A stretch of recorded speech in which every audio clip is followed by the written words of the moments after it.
Good afternoon, team. So amazing to see you all. Thanks for coming by.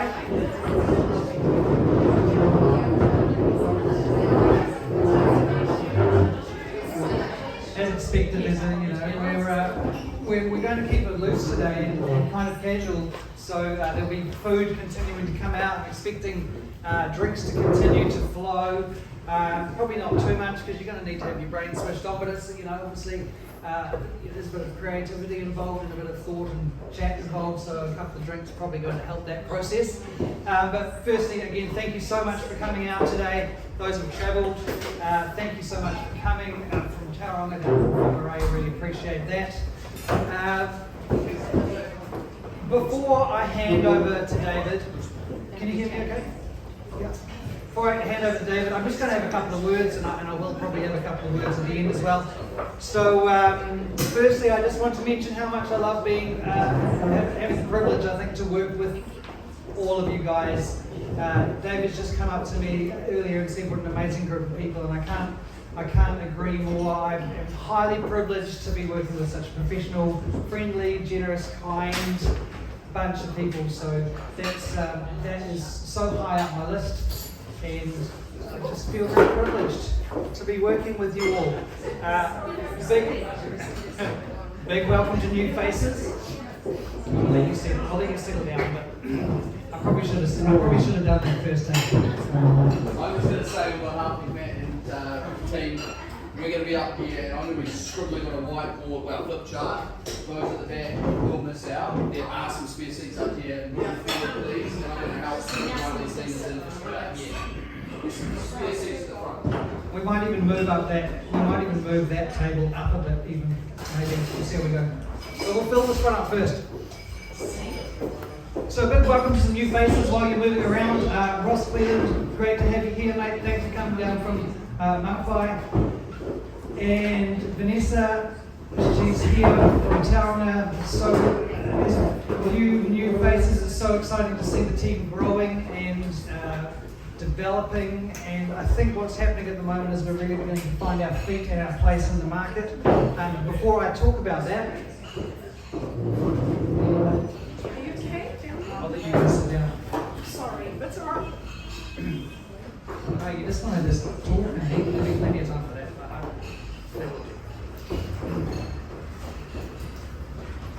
As I said, it's so good to see the team growing and to welcome some new people on board. A bit of an elephant in the room for me. There've been a couple of departures as well, and I think a lot of people have asked me how I feel about that, and how, of course, it's disappointing when people leave a business.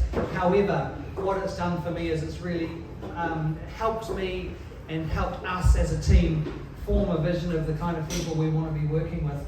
And more, I think our place in the market is to be dealing with really experienced people who have got a real passion and a vision for their business, skilled in marketing, skilled in negotiation, just really pushing into that independent way of working, which is what we're all about. And from the people who have resigned from the business, there's only really one of them who was probably embodied our spirit or our attitude and how we like to do things, and the others were sort of trying to replicate, why aren't you like this other business? Why aren't you like this other business?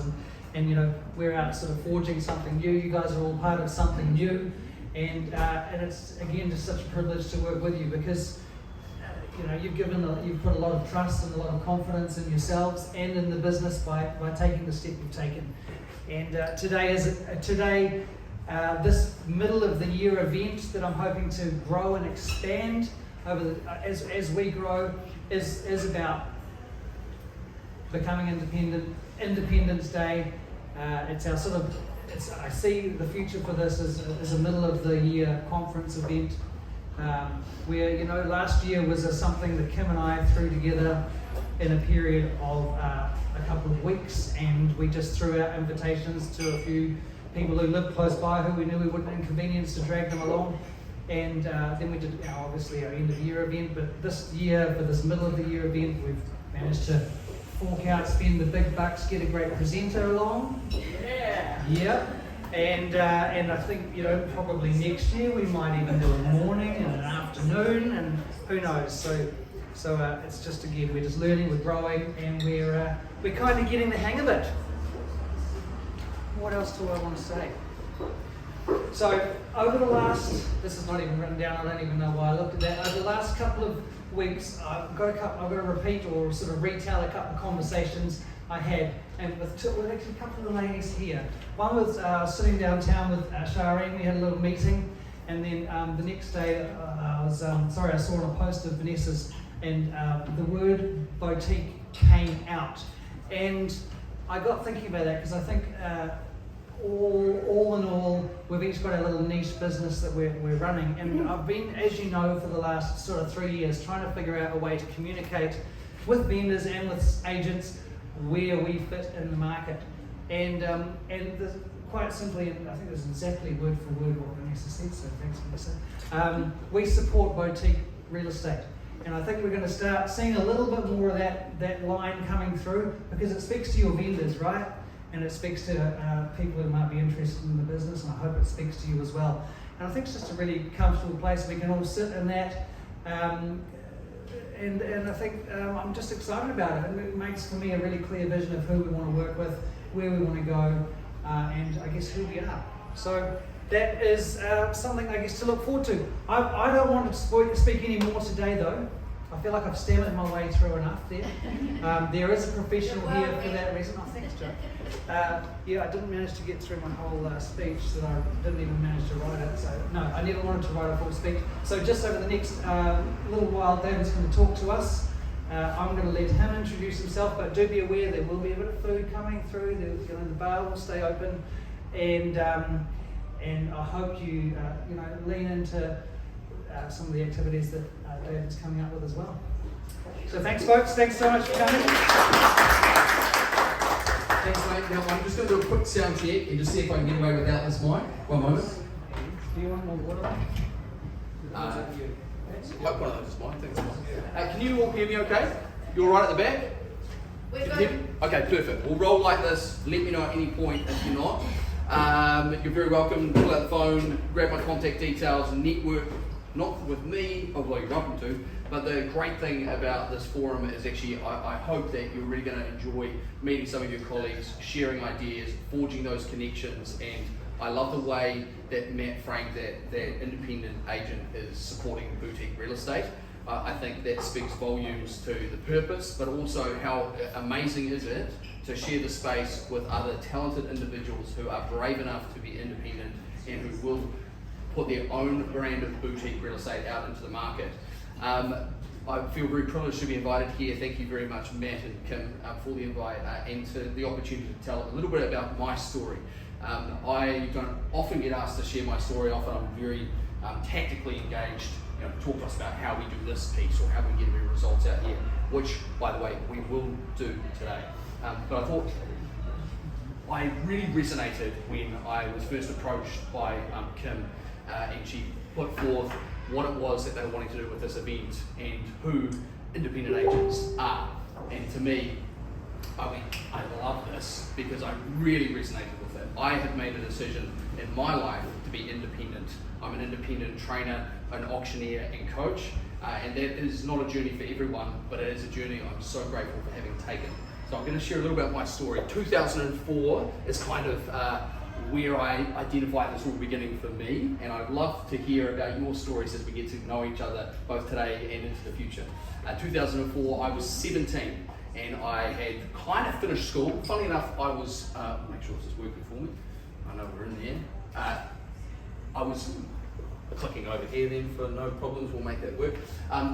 I was 17, I was homeschooled, which is unusual in itself, and I'm really, really grateful for that because I think it is part of the way that my mind works and who I am. Because my parents took a unique approach, I was not afraid to take a unique approach. I remember being 15, 16 and being told you won't be able to get into university because you can't do NCEA.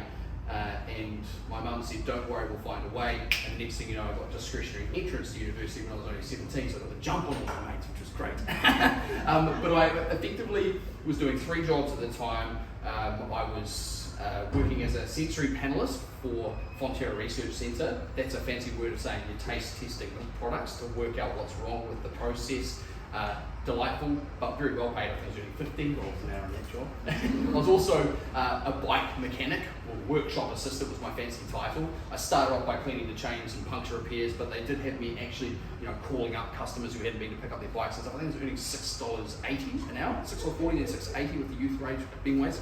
And then I was fortunate enough to get a job with a telemarketing agency called Competitive Edge, and one of their clients was a real estate agent. And I used to be the guy that was hustling for appraisal leads, and I loved it. I was good at it. And then we got testimonials back in from the clients that said things like, "Thanks so much for the lead. We listed and sold the property that you sent us within 24 hours. $1 million property. Thanks so much." And I was like savvy to what was going on and thought, man, I should be doing that.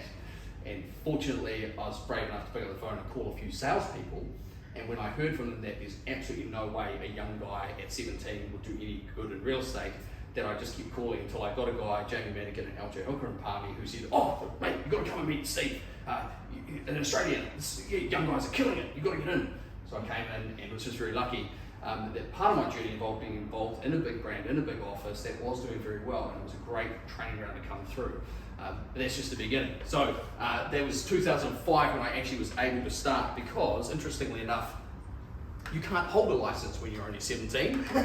And so I got my license, and it started in March 2005. By the way, for those of you who was selling at that time, just so I've got a bit of an idea, there's some very experienced people here, aren't there? Yes, love it. You remember what was going on. I can tell you what was happening in Palmy. Incline. Oh my gosh, multiple offers, extreme growth going on, lots of sales happening. It was a very buoyant marketplace. I don't think it was quite as buoyant as the market we've just been in. I say not just right now, but a couple of years ago. That to me was just extreme.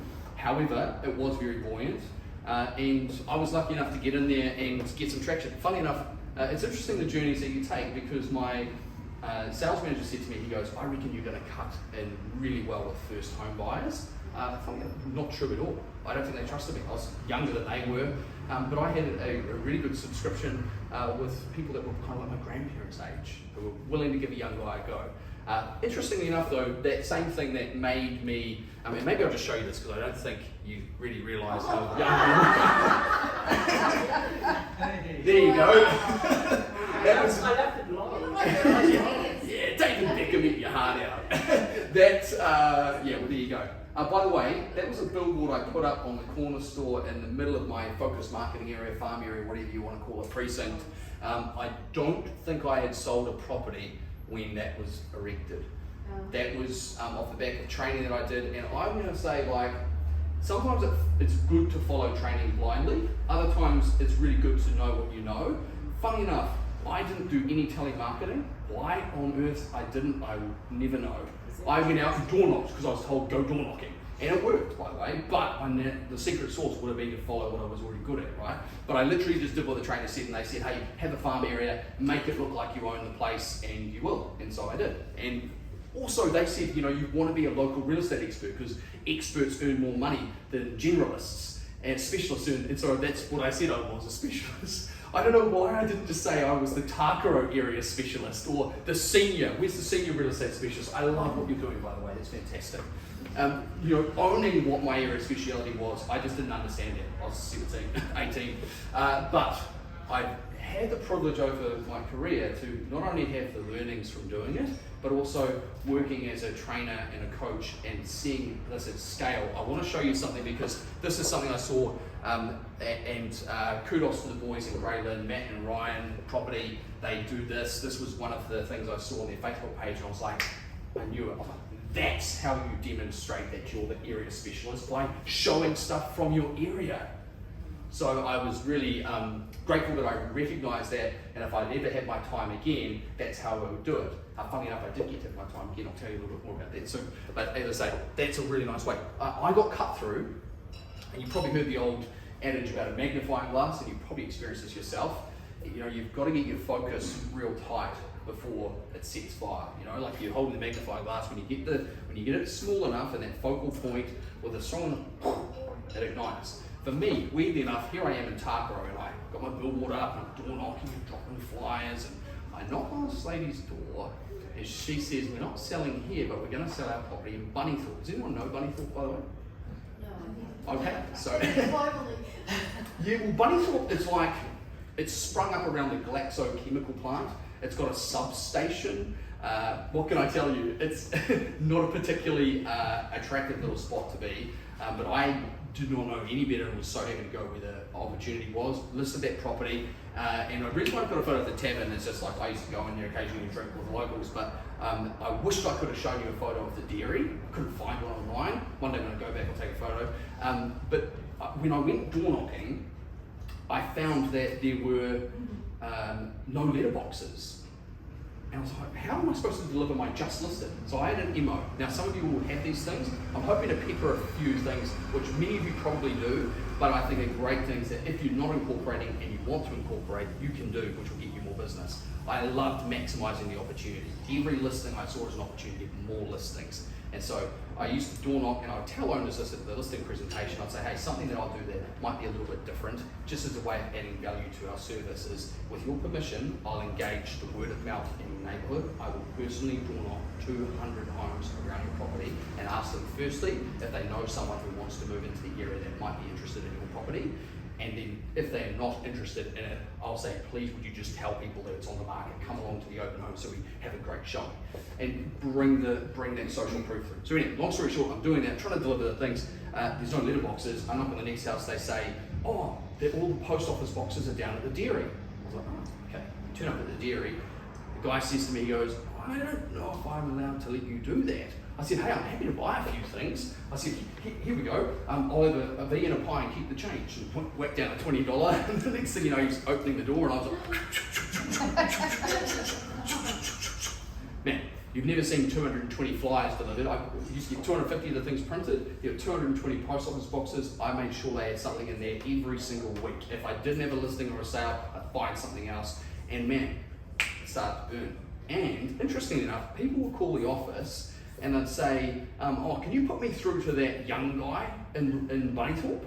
And the very thing that could have held me back became the point of difference that helped me get noticed. And I think that's important to remember. And if you haven't honed in on it, I know many of you already have, but if you haven't honed in on it, just remember, it's a point of difference. It's not a point of better. It's just a point of what makes you memorable, what makes you different. And being boutique, the opportunity is for you to really be who you are, and to when your potential clients are aligned with who you are, you'll love working with them and they'll come to you. So that was Bunnythorpe. I think I must have had like 80% market share there, and that was quite fun. And Captain's Club was an LJ Hooker thing, and it was basically like the top 10% of their performers, and so it was great. A couple of years in the business, not only was I young, but I was proven, and that was great. And then the market did an abrupt U-turn. You can see the blitz on the screen. I think this will absorb my green clicker here, unfortunately. That little hump in the middle was 2008 and the dip for GFC. Hey, if any of you have found the last 24 months challenging, that's why. I mean, what we've just seen is the most abrupt. By the way, this is the REINZ House Price Index. So seasonally adjusted, aggregate data, so it's not influenced just by a particularly big sale or whatever, and also bank uses it. But I think that's important to remember, because can I just ask, has anyone found that the last period has been challenging? Where are your hands? Right, we work for the seller. It's been a buyer's market. It's been an abrupt adjustment. And even if you started your sales career in a tough market, which some of you I'm sure were privileged enough to do so, I didn't have that experience, but it's always hard. You know, we're on the side, and I would say we're always influenced by external factors, our choice as to whether we buy into it. But in a buoyant seller's market with high activity, we've got a lot of external factors that come to bear that signal to us things are good, we've got lots of activity happening. When that changes, it's easy to go into hibernation. The secret is you have to continue with your internal motor. If the phone's not ringing, make it ring. And I didn't know that. I found it hard, I really did. I managed to continue, I held in there, and actually I still had a reasonably strong sales career even through that period after. I just didn't enjoy it, you know, like when you have time. And by the way, I bought in 2007. You know, I bought a house in Mount Maunganui for $305,000. If I had to sell it, it would have been $220,000. So I had a lot of empathy for clients, but it was tough. I remember very clearly some people that I'd sold a house to in a multi-offer situation. I was good at getting good money from those. And they said, but David, you said to us, you know, it doesn't matter if you overpay a little bit now because it'll be worth more in the future. And you know, he'd lost his job and she had a baby, and so they had to sell and they owed them money with the sale. It's hard. I know that. So anyway, long story short, I have a lot of empathy for how hard it has been for you, and you know, you cannot change the market. You simply have to get the best for your clients within the parameters of reality. But I know that's really hard. And also I was really lucky, like, because I was younger at that stage, and I'm just going to check, because some people are not here, I just want to make sure this thing is going to still pick up audio with that thing, it died on me. By the way, does anyone use AirPods? Yeah. How good is Siri for getting things out of your head and down onto a to-do list? So anyway, I was lucky enough that I picked up social media almost naturally. And I was starting to get approached at this time by people to ask me to speak at sales conferences and, you know, can we train our team on social media? And that was for me like a real clue as to where I was enjoying my life. And I think, you know, the secret to, a happy kind of career is if you can find the joy of doing what you love, what you're good at, and you can make a good crust doing it, man, that's a sweet spot to be in. So anyway, real estate, that was good. Loved that stuff. That was something that I thought was quite funny that happened. I decided, and in all honesty, I think I sold for 2 years too long. I was burnt out with it. I was in Palmerston North. Most of my friends had left. I loved music. There you go, that's me at a Movember. In my last year of real estate, I was radio DJ at the uni there. We had the packed lunchbox show, it was so much fun, and I took a job at MediaWorks in the Hawke's Bay. Lasted 6 months. If anyone thinks real estate agents are sharks, go and work with radio salespeople. So anyway, and then I was approached by my old real estate coach who went onto maternity leave, who said, hey, would you come and train at B&T in Auckland? And I said, yes, and that was just such a wonderful forum. They've got a huge sales team there, like 1,700 salespeople, and for me it was a chance not just to share what I knew, but actually far more wonderfully to learn from so many different people in so many different markets and to share that knowledge. I had access to data like you would never have believed, and I was like, wow, this is amazing. And so for me, I got a lot of leveraged learning out of that, and I hope, and I'm still doing this to this day, but I got better and better at distilling other people's ideas and helping work out how they did it and then transmitting that knowledge. So that's why I do what I do today. And it was really good. It was a fun place to be. I'm not sure if this will be of interest for you. Just a little sneak peek and behind the scenes of that. Let's see if we can make that play. How's it going? Buck from Thompson Training. You from Monaco, thank you so much for the hamper. Fantastic to get. That's another trainer actually. When I was That's how you get more hampers. This is Sam. She looks after our property management training. Bit of work. Look at this. Look at the storage of cookies in this place. Covered. Absolutely. No wonder I enjoy working there. Breakfast of Champions, and I'll just make it look quite. This. Oh, by the way, I should just say, doing those little videos, that was something that I didn't realise at the time, so I just did it for fun.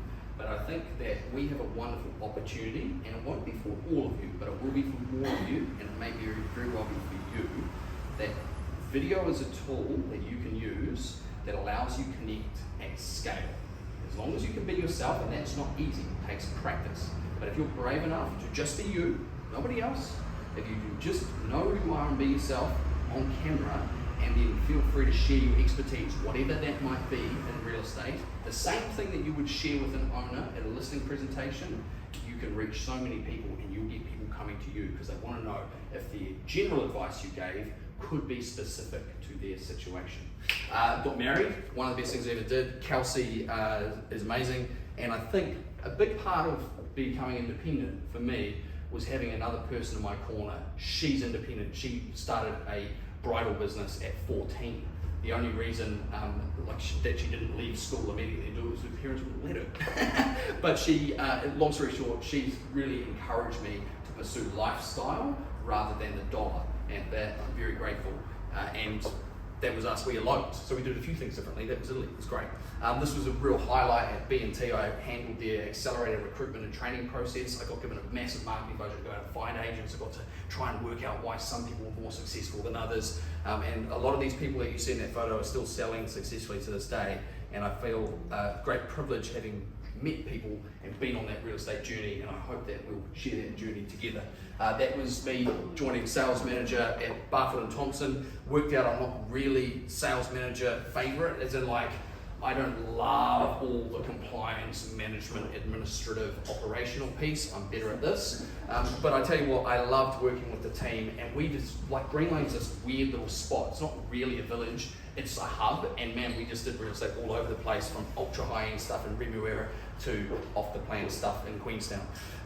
So that was great to be part of it, and I also did the young professionals in real estate, and this was so much fun. And in fact, that is here. Yeah. And that's the sweatshop. Yeah, this is us. So I hosted and got to interview successful young people in real estate. And in fact, you may recognise that face if you can zoom in there. That's Tom Panos, who always interviews people, and I was privileged enough to interview him. And it was something I really enjoyed, and I was like, man, this is good. And I had the courage to go out on my own and become independent. And that's me doing some training sessions with different brands and places, and it's just fantastic. COVID hit. That was a challenge for, of course, lots of different reasons. But my business, obviously, a lot of it is face-to-face. Real estate agents, more than anyone I've ever met in an industry, is like, we love to press the flesh. So a lot of my work got cancelled, like lots of things. And my wife, very smart woman, she says, David, we've got to make a crust. We moved to Waiheke, by the way. Moved to Waiheke, chasing lifestyle. And funnily enough, we're in Waiheke and they basically lock everything down, and you're kind of stuck in paradise, which is a bad thing. So started selling real estate in Waiheke. I'm going to share some stories of that, and I'm always cautious when I do, because I don't want to stand up here going, look at me, I'm the man. More, I would like to share some things that worked for me, and I really want to know what works for you. And today we are going to share what we've learned in our careers, and iron sharpens iron. So here are some things. Anyway, the interview series was really fun, and a big hat tip, you can't see it there, but at the very top there it says Friday Drinks with John Abbott and David Palfreyman. We did this Friday Drinks series together. John Abbott unfortunately passed away. Great man, big instrumental in my career as a trainer, inspirational as an auctioneer, and we had a hell of a lot of fun doing those Friday Drinks. And I did this COVID series, which for me, I talked about that content piece about video. We all have the opportunity to be media companies. By the way, you don't need to do that. There are many roads to success, but I think a lot of salespeople will have ideas and don't do them because they are afraid. I know you are brave. And I'm hopeful that I can be a catalyst for you to take action on some of the ideas that you have had and have put off. For me, it leveled the playing field. I've got hours of interview content that is still on the cutting room. I'm too much of a perfectionist. I do these interviews, they didn't look good enough, the video quality wasn't right, the framing wasn't right, I didn't know how to edit it, I said So I started doing live interviews on Zoom, and it was like a level playing field, and it was live, so too bad. And for me, that was a little secret unlock to content, an idea for you perhaps. So we moved to the island, and here's us selling real estate. That was fun. There's Kelsey. She was pushing me, and I said to her that I would do it, but she'd have to be in my corner, and she's great with the marketing side, so a lot of what you'll see is her ideas and mine corporately, but she was executing it because I was still calling auctions virtually, doing lots of coaching calls and selling real estate.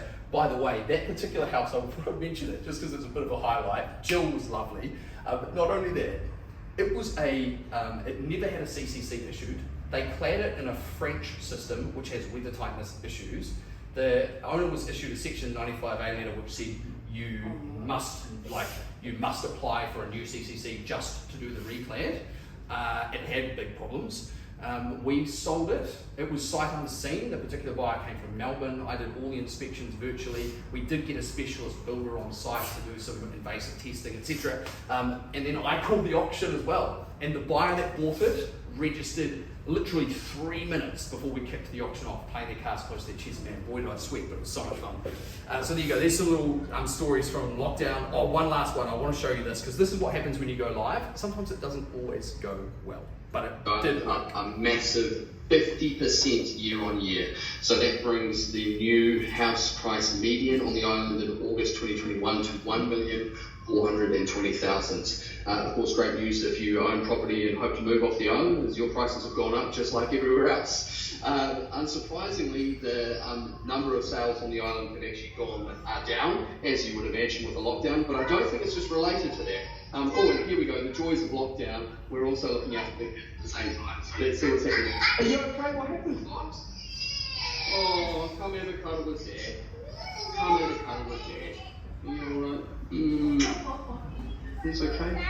Oh no, you got sand on the muesli bar. I'm going to finish the housing update, and then guess what? I'll get you a new muesli bar. Pop it in my back pocket. So here's the other things to consider. And it is good news. We are going to see an uptick in the market in terms of the volume of transactions, because we've got pent-up demand from people who couldn't either come to the market or sell during the lockdown. So a lot of campaigns were postponed or cancelled, or at least rather postponed. And alongside that, we also saw that, especially the last couple of months leading up to lockdown, there were a lot of people I was talking to that were effectively waiting and holding back from actually coming to market because they were worried they weren't going to find anything else. There you go, half for you. There you go. You want some too, Jemima? There you go. So long story short. By the way, it's really interesting. Like, I know for sure I got one listing off that because the home stages on the island contacted me and said, hey, you don't know us, but we know you. We're going to sell our house. They had like a little partnership and investment property, and we want you to sell it. It was just like that. They said, can you set up a Zoom meeting so we can just talk strategy? They literally selected me off that.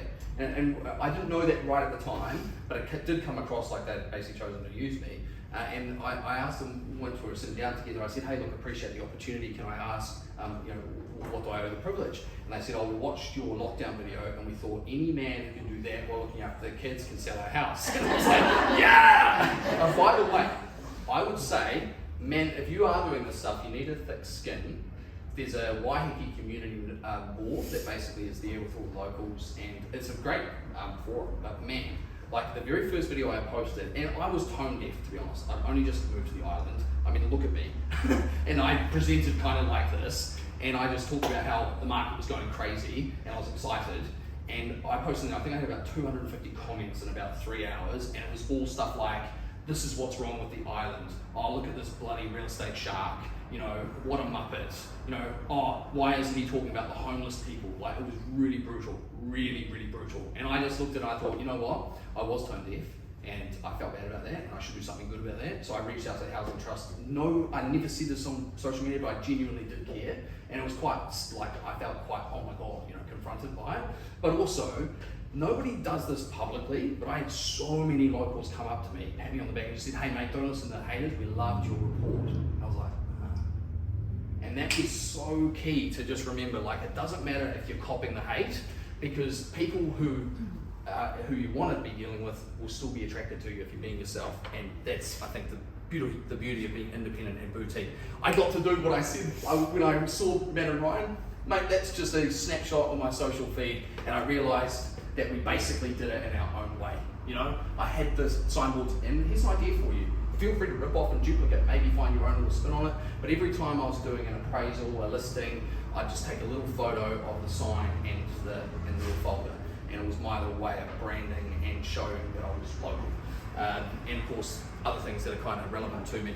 I also competed in the Ryan's auctioneering comps. Now, I always had, sometimes you've got to follow your nose a bit, and I always had people saying to me, hey, can you call our auctions? Hey, can you call our auctions? And I wasn't a licensed auctioneer, and funnily enough, I did place as a finalist back in 2007 in the Aotearoa Auction Idol, but I'd never professionally done auctions, and I thought, I should follow my nose with this, and so I did the comps and then started calling auctions, which, by the way, I wish I knew back in 2007 what I know today, because it's been wonderful, this market turn, to actually be able to offer a tangible tool for salespeople that helps them get results. I've now called over 500 auctions. There's my daughter, very happy little sale there. I want to talk briefly about auctions, and of course I call auctions, so you can use me as an auctioneer, but I really don't mind. You use whoever you like, but I do know the tool works. This is a snapshot out the back end of a client of mine who's happy for me to share it just anonymized. That showcases this is the toughest real estate market that I've operated in. And they did 415 properties were listed by private treaty.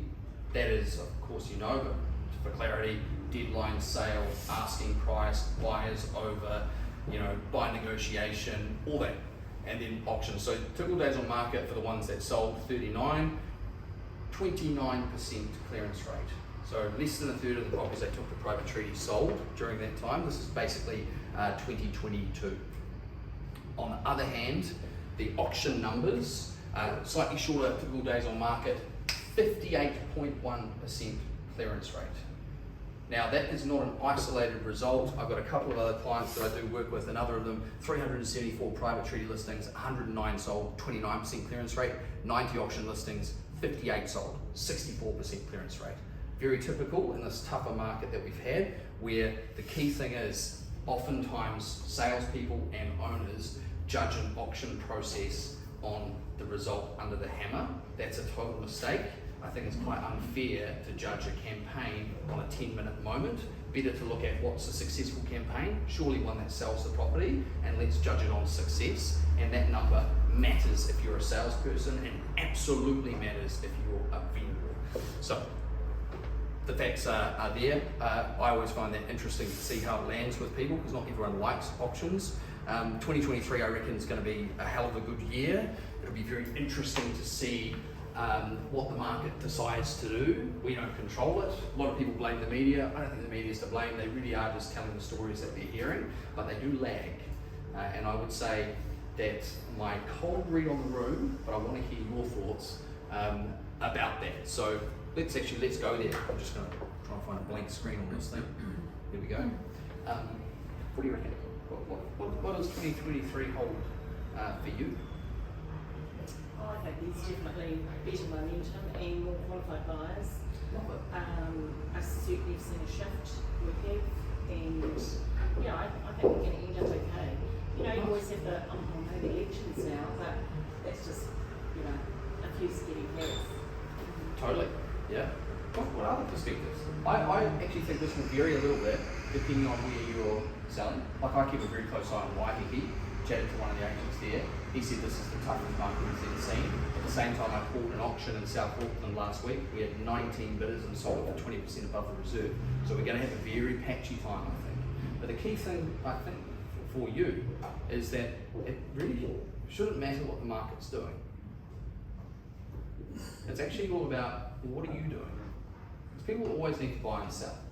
So the question I've got for you, and we're going to spend just a little bit of time, I guess, working on this live. Like, I'm not a big PowerPoint guy. You should know something about me. I'm collaborative. I want to work with what's going to work for you guys. So we're going to just have a quick moment, and maybe I'd like you just to turn to the people at your table, just a quick minute to sort of say hi, and what are you finding at the moment are the challenges for you? Because if I can help you overcome some of those and make sure the content that we cover today is going to be really useful to you, I feel real good about that. So let's talk. Have a chat. What are the challenges for you? Maybe I should come up here.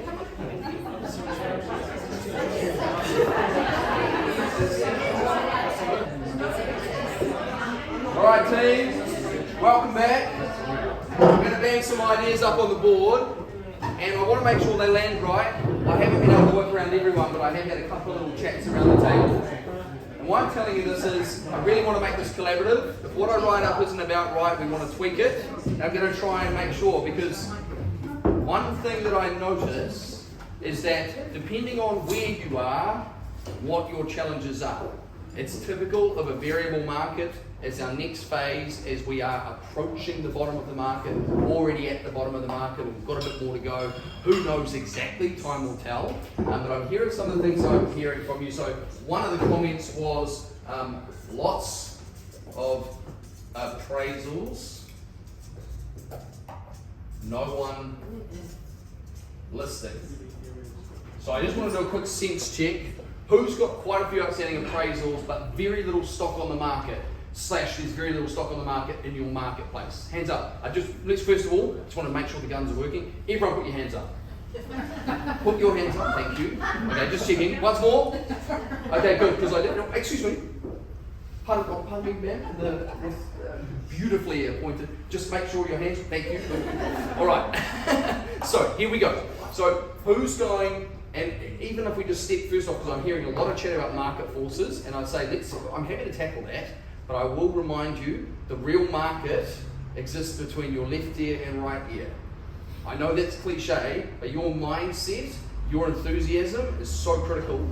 Let me tell you, a very old school real estate agent who had just extreme success said, I am convinced that enthusiasm is the single most important ingredient for success in real estate. It is the exact opposite of pessimism, for which there is no room for in an agency. And I'm with them because everything we do is relationships. You don't have to win the business because of the relationship, but ultimately there's got to be some trust there, and they've got to trust that you're the right person to represent them. And does a seller want a pessimist representing them? Very often. They want a realist. You must tell them the truth, but at the same token, you need to be able to bring some enthusiasm. I went on an appraisal once, didn't know the people, and I was with Ray White and Bailey's, and I got the listing and I didn't know them, and I rang back and I said, thanks very much. I said, why did you choose me? And they said, you were the only one that was optimistic about our house. Everyone else said, well, you've got this problem, you've got that problem, and you went and went, what a fantastic opportunity, this is a great location, and they said, if you loved it, we knew that you would sell it. And it was all just kind of bullshit to be fair. I'm being honest. I knew that if you're optimistic, the vendors are optimistic. And so no matter how ugly the house is, I once sold a house that you had to go through the toilet to get to the main room, and I'm never going to sell this property, but I said to the vendors, it was a great opportunity, and we had a 3-way multiple offer. There you go. Just because I was positive, even in my head I was going, this really sucks. This is a really ugly property. Thank you so much for sharing. I want to just point it out. Just remember, the secret to marketing is it doesn't matter whether you like it, but you do have to be empathetic to the audience. If you can go, I do know the sort of buyer that's going to like this, and speak to that person, and you can show the enthusiasm that that person will show. Can I just say to Katie here, if the price is right? Particularly in this market, I need to say, one of the things I'm hearing is buyers either non-existent, or maybe they're there but they are ghosting you. Oh yes, buyers ghost us as well. Oh yeah. Hey, can I just say, and it wouldn't be any of you guys, but I'm just going to say, I know the common complaint from buyers in a hot market is, the bloody agents never got back to me. So just be cautious. Can I just say though, you know what this is? And I'm going to be really cheeky here, and thank God it's been a very long time since I played the dating game, but I can remember, you think it's all going good and then they're ghosting you. Yeah. Oh man, what's happening? They're seeing other people, they're messaging them, right? Guys, they're looking at other properties, they're fishing, they're trying to work out which is the cheapest, which is the best buy. They're hustling, they want to see blood in the water. If you're having trouble finding a buyer, and let's call a spade. If this is your market and the buyers are non-existent, let's be honest, would you sell right now? Yeah. Well, you sell You and would? buy the same. I would. Well, okay, so here we go. I love that. So you guys have got the right approach. You're looking at the big that's picture. The only people that are missing out that bought in the last 2 years. Totally. But otherwise, why wouldn't you? If you want to sell. Thank you. That's such a good point. Some of our owners have banked the paper gains and now they're feeling the real loss. That's not a real loss. No. So that's so important to remember. But I would just note, it doesn't matter what their situation is, it's important to remember, you'll have an appraisal and someone will say to you, we don't need to sell, but we want to. And if they're on the market, if you've got vendors that are on the market currently, they need to sell. They're not doing it for fun. The media has told them now's not a good time to sell. If they have made the step to put their house publicly on the market, then I'd say just remember that there's a real reason for that. And maybe they've told you about it, maybe they haven't, but it's important to bear that in mind. And I would say if you're finding that the buyers are non-existent, here's something that, in the South Auckland market, I'd say, particularly, the reason why I think it was one of the first markets to feel it, I remember it was September, October, in 2021. So well before anywhere else. The reason why it started cooling then is that the first thing that hit that marketplace was developers suddenly had the price hikes, the big supply chain issues. And I remember the first auction I went, oh my God, something's changed, because it stalled quite a long way away from where the vendor's reserve was at. And I was surprised because the last few auctions I'd had there just flown right past it. And so I stopped and I talked to the top bidder, and then I went back to the seller. And then the seller said, well, make sure, and the agent was there, make sure you tell them about such and such an address that just sold last month, and here's the price, and the house is very similar. And I said, I went back to it. He laughed in my face. He goes, I bought that property. I was like, oh, okay. He says, and you know what? You're right. This one's actually better. He said, I'm not going to pay that. I'm not paying that again. He said, I'll never make that mistake again. He said, you know what's just happened to me? He said, imagine that I sell Coca-Cola. I've just had my supplier say to me, you know that crate of Coca-Cola that you've been waiting on? We're really sorry we can't deliver it. Oh, and by the way, we can't give it to you at the same price. It's not $6, it's now $10. Oh, and we can't guarantee it'll be delivered. That's the first thing that happened. Then the interest rates, then the first home buyers. But that market's coming back. Now, it doesn't necessarily mean more for your market. I remember Palmas North after GFC, it was a plateau for like 5 years. So it's not, I'm being very clear, I'm not telling you that your market is suddenly going to become roses, but what I am saying is the opportunities are definitely there. You do need to know how to pull the buyers out. And one of the things that you can do is to actually show the blood in the water or price it to sell. But you have to be able to have those conversations with sellers. And that's why personally I like auction, because I'll give you an example, partnership dispute, this was the advert, in a market where I'd just been calling auctions and not much was happening on those auctions. 8 bidders, it was sold, partnership dispute, forced sale. And all of a sudden the buyers were there. Deceased estate, mortgagee. Why are they attracting the buyers? Why are the buyers coming out of the woodwork for that? Pretty much know it's a sale. They know the vendor is committed to the sale.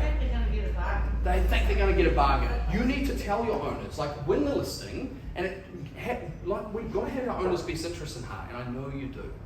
When you have the conversation with the seller, talk real with them. This is what is happening in the market. We get extremely low inquiry. I'm going to drive traffic to your property, but the only way I can get people there is when I let them know the genuine reason you're selling. And if you're not comfortable disclosing that, we need to have a very clear narrative as to what's the reason this property is worth pursuing. That's why I like auction, because you can list it on day 1, and we know that what they are willing to accept on day 21 or 30 is different. So you can just know what the owner is hopeful for, and heck, hopefully we get it, but at the same token, you can have a very honest conversation with a buyer when they say, you know, what do you think it will sell for? I don't know. Oh, you must have some idea. Well, of course I've got my own opinion, but it's really irrelevant. The seller is ... Don't talk price, talk motivation. Let them know that if this is the sort of property they're after, it is the best property to buy in the market because of the seller's motivation. And then take it through, present the feedback, give them that thing. And if it doesn't sell at auction, get the right price on it. I'll tell you the other thing, you don't have to do auction. Price is marketing. Have you had a property recently? Well, let's imagine a property. Maybe you've got it listed or you know of one in your market. Have you all got one in mind that you go, that's an overpriced turkey, right? Now, knock $400,000 off it. Put that in the marketing. Does a buyer turn up tomorrow? Does a buyer turn up tomorrow? Absolutely. It's not that the buyers are not non-existent. There's just way fewer of them, you've got way more choice, and they're going to go for the ones that represent excellent opportunity. So if you don't want to talk, if the owner's not prepared to do that on the price, well then ask them permission to sell the motivation. Now I know not everyone's going to listen to your advice, but you've got to try. Similarly with ghosting, exactly the same thing will change. Now, I've given you some ideas on that stuff, but we are going to be talking about some of this. I want to hear your ideas on these issues, but is that one that is relevant? And I hope you got something from that potentially. Yeah? All right, let's go. Lots of appraisals on this and buyers, and I think also, can I just ask, who has their pipeline? Now, pipelines are obviously a bit of a throwaway word, but what that means to me is people that you've identified are going to sell at some point. You can wrap time around it if you want, but who's got their pipeline handy? Who has it on them? Could pull it out right now. If you said, great, can you show me your pipeline? Who could show me their pipeline right now? 1, 2, 3. You guys know your stuff. This is a good bunch, right? You know how important it is, right? But I wonder, there's a little bit here about how do we become a catalyst. I'm gonna put this to you guys. But can I ask, have you got enough in your pipeline? Never enough. I love you. Never enough. The reality is, like, let's work with the stats. Like, if you've got a goal, if you know what you want to achieve, if you know what you want out of this business, fantastic. If you don't, would you please decide? It doesn't have to be money. Just decide. Put it clear. Like, he who has a goal sometimes hits it, often hits it. He who doesn't have a goal will never hit it. You know, or maybe you get lucky, but like if you've got something you're shooting for, you'll feel better about the progress you make because it's on purpose. And I've discovered in my own life, and I know this from the people I coach, that it's never getting to the goal that is the fun part. You know, and some of it's not always fun either, but the part that's fulfilling is when you're in the zone. It's when you're hustling. It's when you're making progress, when you know that what you're doing is getting you closer to your goal. If you feel lost, if you don't feel hopeful for the future, if you're kind of going, well, have you A, got a goal, B, got a plan to get there? Very quickly, I want to riff on this. I don't know. And you please don't feel you have to expose yourself, but would you, if anyone in this room is really struggling, or maybe not even really struggling, you just feel flat, would you please talk to me, or to Matt or someone else or a colleague? Like, there are wonderful opportunities in the current market. And the reality is, let's imagine you're at the real low end of clearance. Let's say just 1/3 of your properties are selling. The mistake is to just try and find the buyer and go and sell them something, because you bang your head against a brick wall. Because you get a really good offer from that hot buyer, and the owner is too stupid to accept it. No, that's really rude. Maybe they haven't been educated. They don't know a good offer when they see it. And then you're going, I can't believe they didn't take that. And you feel the roller coaster ride is, oh my God, it's pointless.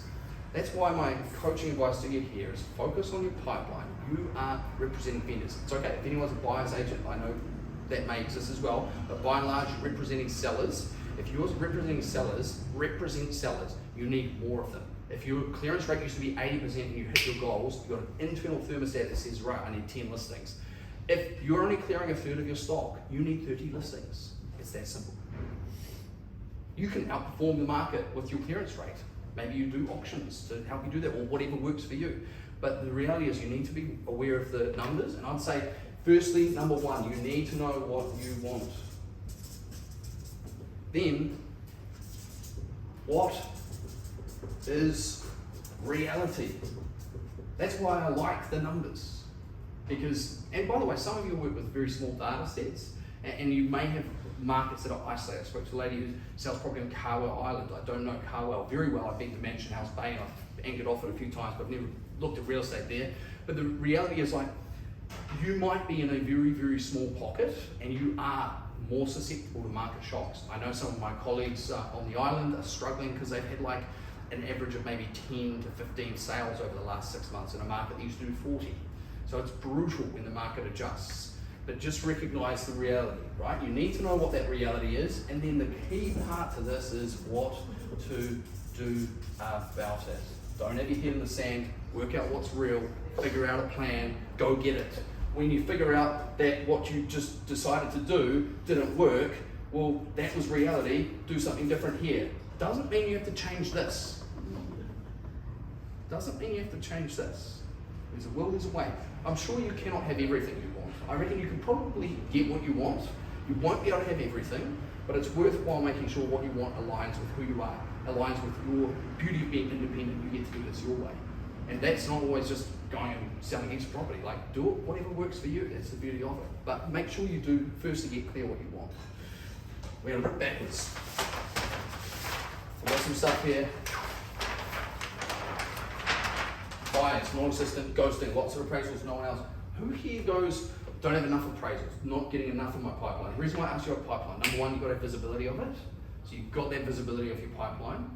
For those of you, once again, I saw maybe half the room, could easily pull it out here. Maybe you have it somewhere. Can I just suggest, as far as coaching goes, it's really important for you to understand, and I'm going to rip forward again. I think let's just get in step with what I've observed is a reasonable pattern of a salesperson's business model. I'm curious to see if this resonates with you. And in fact, maybe I'll even throw it out there. Like, let's talk about the sectors of things that you do. Like, if you could just focus on the most dollar productive activities that you do, what would they be? Pardon me? Phone calls. Phone calls, where was that? Writing contracts. Love it. Yeah, I wish I'd made phone calls and going, by the way, door knocking works really well too, by the way, but what are we Building doing? rapport. That's it, let's go here. I'm going to write, this is the real estate dirty word, that prospecting, right? Actually, by the way, I want to go a little bit further. I'm going to call it lead generation. This is creating opportunities, right? How do we create opportunities? Connections.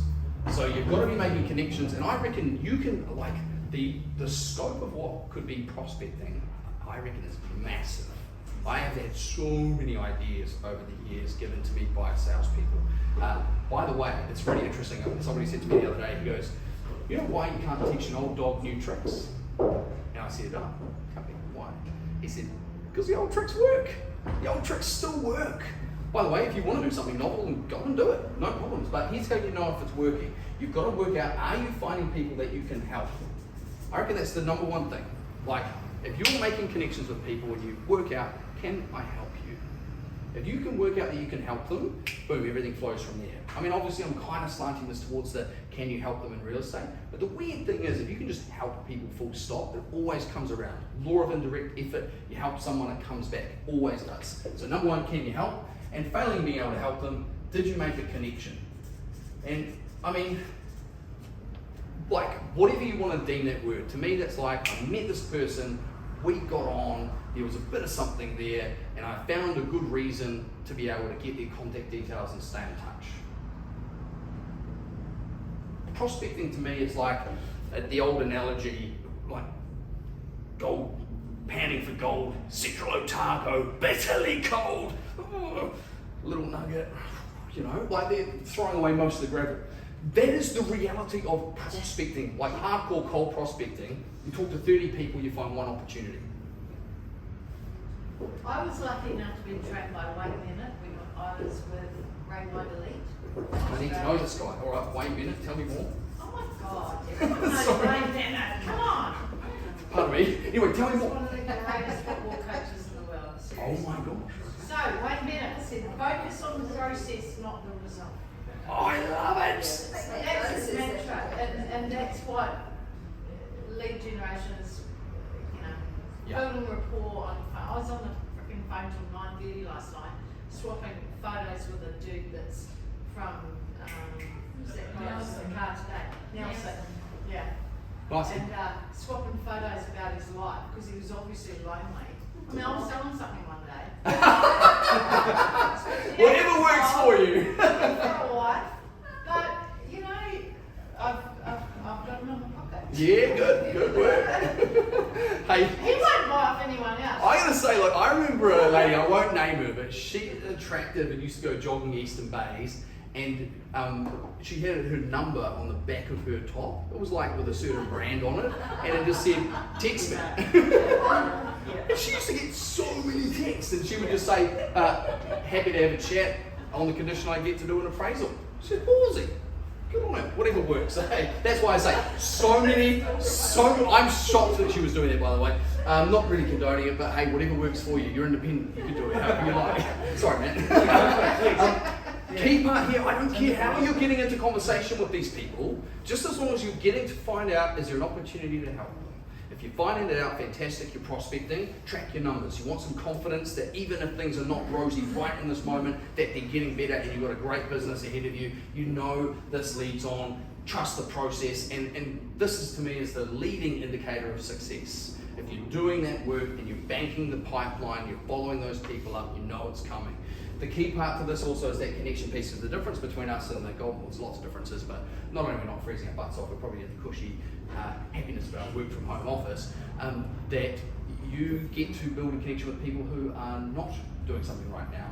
And I think, if I'm okay, I'm just going to go non-linear, I'm going to go all the way over here. Like those people can be part of your client base. If you treat the people you make a connection with like your clients, they'll become your clients. The ones you can help, this little branch here is your pipeline. What comes next? I call it banking emotional credits. I'm right into emotional credits. Okay, good. Nice. Bank the emotional credits, and well, I hope that doing so leads you to the opportunity to list. It's a real skill. You'll see some of you, and I'm sure many of you, given that you've got the confidence going on your own, you know how to list. Put me in front of a live one, I'll list it. Fantastic. But I just want to say, make sure you know you're in touch with reality in case that's not the case. If in case you're missing on the listing, please notice and work out how you can get better. One way to work this out is to go through your pipeline. So you need to know how many opportunities have you found that actually were an opportunity. Because you know, you do 100 appraisals and only 50 of them are actually selling. And those ones that came to market, that went to the market with you or someone else, those were opportunities. So just make sure you know what your closing rate is on that and get better at it if you need to. Part of that stuff is the follow-up with your pipeline. And then of course, this is the space that you're in the market. I just call it marketing, sales and marketing, you know, the visible piece of the iceberg. This is when you're there in front of people, they see you doing your work, they see the marketing you're putting out there. And by the way, this is where you get the compounding effect. Because when you've got the opportunities out there, if you've got the stock on the shelf, then you do get to pick the eyes out of the best buyers. You do get the future selling opportunities. You've got people coming to you, but this is also where those of you who are in that adjustment or have felt that adjustment where you used to meet 100 people in a campaign and now you're meeting one, that's hard because all of a sudden you've lost your compounding effect. And that's where you have to get back to this piece and you generate that activity. If you used to have 100, you've got to find 100. And trust me, your competitors most likely are not, but the ones that are building out that pipeline and probably gaining ground on listings. And you're probably doing that, so keep doing it. The opportunities here, of course, sales and marketing, you do a great job there. You're getting the client investment into marketing. You're getting the better campaigns. You're doing a good job with it. All that stuff counts. Then, of course, and I'm sure you're good at this, but once again, this is a real key part. And negotiation, look at my spelling. I'll never forget how to spell independent, by the way. Matt's got a secret to remember how to spell it. Exactly, all the E's. Your ability to negotiate is key, and this influences all these pieces. What is negotiation? What do you reckon if you could sum it up? Coming to an agreement. Coming to an agreement? Getting somebody to do what you want them to do. Manipulation? No, negotiation for sure. Yep, I'm with you. Can I just say, I think our intention counts. You know, like if we get people to do something that is in their best interest, I think they feel really good about it afterwards. Like if it was for our interest and it benefited them, well, they're also still going to be happy. You've got to be cautious about just acting in your own interest. I think I'm very dialed into what the client wants. If you can help them, and then so this is my perspective on it. It's finding a balance. There you go. But well, here's that philosophy that's helped me, and if it works for you, great. If not, then make sure you've got your own. It's just simply like help people make decisions that are in their best interest as quickly as possible. I see our opportunity to be a catalyst because a lot of people will hold back. A lot of people won't make the right decision. You have the opportunity to help them through that and make stuff happen. We've got to be those people. Anyway, that's negotiating. I'm with you in the sense that I think negotiating is communication with an objective, you know? So it's actually not being an order taker, it's actually going in there, understanding the situation, figuring out what their objective is, and then how you can help them get there. And you know, if you've got someone that's sitting there in the market waiting for it to get better, and they plan on buying another property, like, how stupid is that? To be waiting. Like this is the one market where if you like a house, you can buy it. Right? No, because it's more expensive. No, it's a good opportunity. No, I know, but what I'm saying is all the houses I like, I want to buy them all. I'm feeling your pain. Hey, I'm gonna be honest, my income's down a bit because there's just been less happening. It's tough. And it's frustrating as a salesperson because my old sales manager said to me, make money selling real estate, build wealth, buying it. So I see all the opportunities now, and I have no doubt we'll look back at 2023 and go, should have only bought more property. So anyway, long story short, in terms of that philosophy piece, you've got to have one that works for you. That's how I kind of approach it, but your ability to negotiate brings that stuff to happen, and that's where you challenge the assumptions. So for example, the auctions, you might be in a marketplace where that is not happening. I had a lady who just did an auction up at Mangataroto with some sellers. They needed to sell, not much happening up in that marketplace from what I understand, but they had a clear reason to sell. We didn't raise a bid at auction, it's disappointing. However, we got a price on it that she goes, man, I'll sell it every day at that price. And boom, it's gonna happen. So the key part there is you've got to have a process that works for you so that you can get owners to the right space so that you can help them to achieve what they want. And the reason why I mentioned that piece about, if there's something else is quite often people will have picked up on one piece and we think it's obvious, but to them it isn't. And that's why we're, effectively, like what I do with the coaching, I hope you get to do with your sellers and your buyers is effectively you try and understand what they're achieving and ask them the right questions to unlock them figuring out how to get what they want. And if you do that, you make a lot of money, have a trail of happy clients. That's negotiating, in my opinion. Of course, that leads you to client base, which leads you back here. This thing is like momentum wheel. When you're in the zone, when it's spinning, when it's cranking well, you know it. It's self-reinforcing. It's tough as you're getting up to the momentum piece, but when you have it, it's like the disc is spinning. So I rant on that for one reason. Let's press pause here. These things I identified as patterns of success for salespeople. It's likely that you are good. In fact, you might be very good at some. It's also likely that you do have a weak spot or two. Would you please, little self-reflection now, if you've got notebooks or pull out your phone or take a photo of this if you want, would you self-assess yourself in these areas to go, where's my opportunity for growth? Right now, do it, have a quick think. You're allowed to talk to the people next to you. If you need to slip and use the bathroom, grab a drink, do so. We're back in a few minutes. Now, don't get too comfortable because we are going to be doing a little bit of mixing mingling and I hope you've already taken the opportunity. I feel very lucky to have been able to meet a couple of new people here already and made a connection. And I think that I would say my journey of being independent, when I went out on my own, I really did miss. That's why I showed that little video of the training team, and I cut it short, so I didn't want to bore you. But I really enjoyed that piece where I had my mates in the office, and I'm sure in some of your offices you had that experience, and some of them you probably didn't, and that's why you're not there. But if you do miss that aspect, I think there is a real beautiful thing that can happen here if you want to meet some of your colleagues in other offices and boutique brands within the network. And I encourage you to stimulate those. And I want to revisit this, but we're going to do it in a bit of an interesting way. So first thing I want to know is, if we're looking at these areas, can I just have a bit of a hands up? I want to know, like, what is the most important thing for you? Hands up if that is this quadrant here of prospecting and lead generation, finding more opportunities. Hands up if that is the most important for you. All right, I reckon we got okay, over half, probably 80% there. I love that, that's fantastic. What if it's in this part here where you've got opportunities already, and it's okay if you put your hand up for more than one thing, but I just want to get a sense check of what's the most important. Hands up if it's that conversion piece. You've got pipeline there, but you're struggling to get into market. Hands up if that is you. Okay, thank you, that's really important. Well, hang on, just give you a check because some people are thinking. Hands up nice and high if that's you. Hands up, come on. No, okay, that's good. Okay, good, that's important for me. We've got about a quarter to a third there. Matt, can you help me remember these, please? Sure. Thank you. Listing. Hands up for you. You're in front of a live one, you know you've got the listing opportunity. Maybe you've done the data on your pipeline, or maybe that's a homework for you. You want to figure that out. But hands up if that's a piece where you go, I need to get better at this. Hands up if it's a listing piece that you need to get better at. Okay, fantastic. One, you and I are going to have a conversation. Will you remind me? I'm happy to chat. Oh, sorry. So this bit's the pipeline. You found appraisal opportunities. People are going to come to market. You're just trying to get them to market.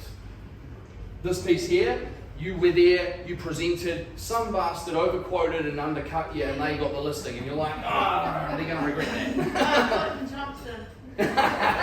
I won't name any names. Okay, so just that's where we're at. Hands up if it's this piece here, the sales and marketing piece. And I would put into this category things like, how good are you getting better investment? How good are you at getting an auction if you want one? That element, that piece of marketing and how you run your open homes and get stock off stock. And that's most important for you. Okay, fantastic. In the negotiating realm, hands up if it's the negotiating thing for you. Okay, client base. Hands up if you know exactly how many people or roughly thereabouts, and you feel like you've got a good handle. How many for you go, don't really have a tangible client base? Hands up if you need to improve on your client base and that care. Okay, very clear. Seems to me where number one here is the most important for you. Little bit of the work in here, but largely we're in the prospecting, generating opportunity space. Is that, everyone feel that's okay? By the way, I'm not ignoring the others. You're always welcome to talk to me. I don't think Matt knows I'm going to do this, but I would just say, like, I've had a lot of, I feel very privileged that in my real estate journey, I've had a lot of people share quite freely with me. And I also have the opinion, thank you for paying the big bucks, by the way. I like to earn well, but I also want my clients to feel they get more than they paid for. So you're welcome to reach out to me. I'm never going to charge you for a 15-minute phone call anytime you're losing sleep, you need help, I'll always have a chat, you know? So you're welcome to reach out to me, and if that was you or something that you wanted to talk about, you reach out to me. I absolutely want to add the value. So let's continue on. We're going to split up. We've got 1, 2, 3, 4, 5 tables. I reckon we do 5 groups. So I'm just going to number you off, 1, 2, 3, 4, 5. Yeah, we'll comp you with a couple new people, hopefully, that you haven't already chatted to. And we'll go, let's go. 1, 2, 3. Great, bring it on. Ladies and gentlemen, an absolute superstar, Sheree Temple. Right, so we're just going to talk about. Yeah, absolutely, please. So most important, it's all about people, isn't it? We're our clients are people. So what do we want to do every day? Talk to people. In any possible way, and that's meetings, birthday calls, coffees, building relationships, just whatever you can do, talk to people, pick up that phone or knock on the door, or what we do, we go to cafes and restaurants where we know clients live and are, so we just pop in there and sort of bump into them and start talking to people, and next thing we've got another listing, so just all those sorts of things. Rate My Agent, we know a lot of vendors to look on Rate My Agent, it seems to be very important this year. Sponsorships, charities, community work, all those sorts of things. Again, it's just getting out there with people. People love to see people do things for nothing. We've done a couple of that this year already, and it's just been twofold coming back to us. A couple of the ladies do use marketing transformers, big time social media. They do pay for it. They get lead generation programs.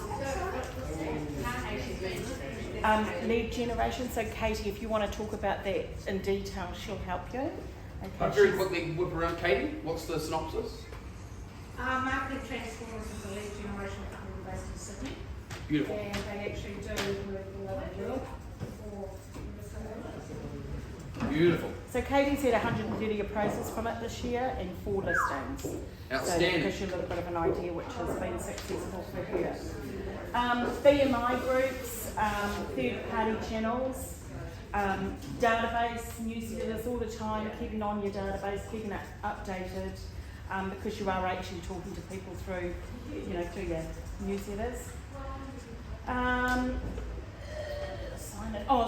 Signs and billboards in high-profile places. They're really important, but getting it right and getting the right. Sometimes the cheapest place to put it is not the best because it's about car traffic, people traffic. Of course, we all know social media is absolutely huge, and get a proper tactic, get a proper style. Local posts are important, sold posts, new listings, but also fun as well, and again, community driven as well. Telephone conversations, just chat, marketing.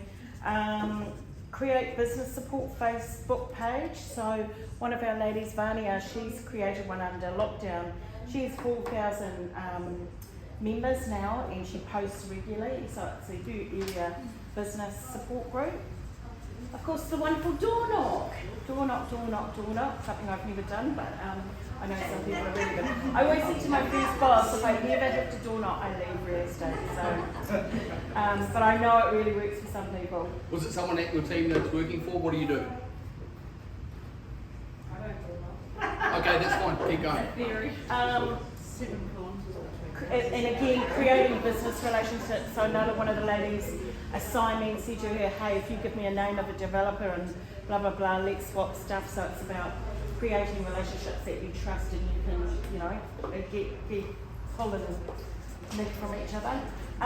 DLEs, we've found them really incredible when we can get them in buildings, just listed, just sold. Making sure they're attractive. We do them very postcard, picturesque, colourful. Ringing clients with new intel, again, ringing them up. Hey, did you know such and such listed? Do you know the council plans changed? Oh, did you know such and such just sold? Or, did you see so-and-so's put a new colour on his house, whatever. It's just again getting on that phone, chatting to people. This is a real old-fashioned one, which really worked for me when I first started real estate. Wear your name badge out shopping. Yes. And people, just the amount of times in a supermarket or somewhere, they'll just say, oh, my Nana, she's thinking about putting on him, or what do you think about, so just on it goes. Business cards, God, give them out and make them yummy. Just give them out all the day. I'm always on call. How many cards did you give out today? In the lifts, it's the best thing. Lifts are so deadly silent. Oh, hi, what do you do? Here we go. Just get them out every opportunity. When I buy something in the shops, and I ask for some detail, you know how the shops all now are trying to get emails to say it's so much easier for your invoice. It's just database collecting. So we do the same back. Here's my business card, off you go. Business logo merchandise. So we're really big in that at the moment. Of course, he's great at creating that. We are creating a whole lot of merchandise. They work really well. He's got his jacket on today. People always want to know where and what my husband wears his, and it just starts a conversation. So Katie said, oh, well, I'm just Katie, what do I do? How do I do it? And I said, independent agent, KB, like a cool signature. It gets people talking, because actually independent agent is a very sort of intriguing word. So, if you feel you don't want to just use your name, who's independent agent? Yeah. But Katie's got 3 goats on here. Yeah, she does. So that is That's pretty intriguing. You could probably just do an entire where's Tracy? I saw her wings. ask The about wings the on the 3 back. goats. The wings on the back of Tracy's jacket. You can get a denim jacket and put your goats on the jacket. Yeah. Make a denim jacket. These wings. I have got lots of conversations. I had one lady come to me in tears because of my wings. Oh, there you go. She had just buried a friend, and she said, "You're just so lovely. And I just want to spend time with you because you've got wings." Did you send to me today? Did you give me a car? Yeah. We are counsellors every day in this job. We've got 2 more. Fridge magnets, shopping pads, tie charts, events for the year. I saw this from my girlfriend yesterday. She did events of the year calendar with her thing on the bottom of it, and somebody that I knew through somebody else said to me, oh wow, I just realised this is your friend. And I thought, shit, I haven't seen events of the year one yet. Okay, last one.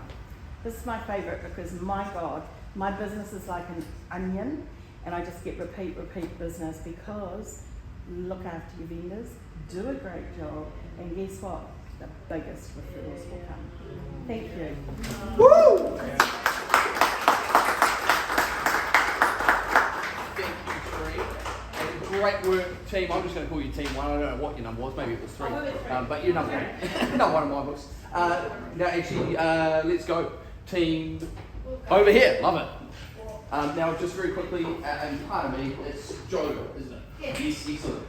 Well, just here, and absolutely love to say, round of applause and warm welcome to Joe. You can indeed. That'll do the job. Nice. Actually, I'll tell you what, could I ask for a volunteer? Matt, can you hold that? Love it. Just because I'm sort of collating some ideas in here, and I may brief or expand on them, but there we go. This is great. Also, Can you read that one, Joe? some of your poster boys.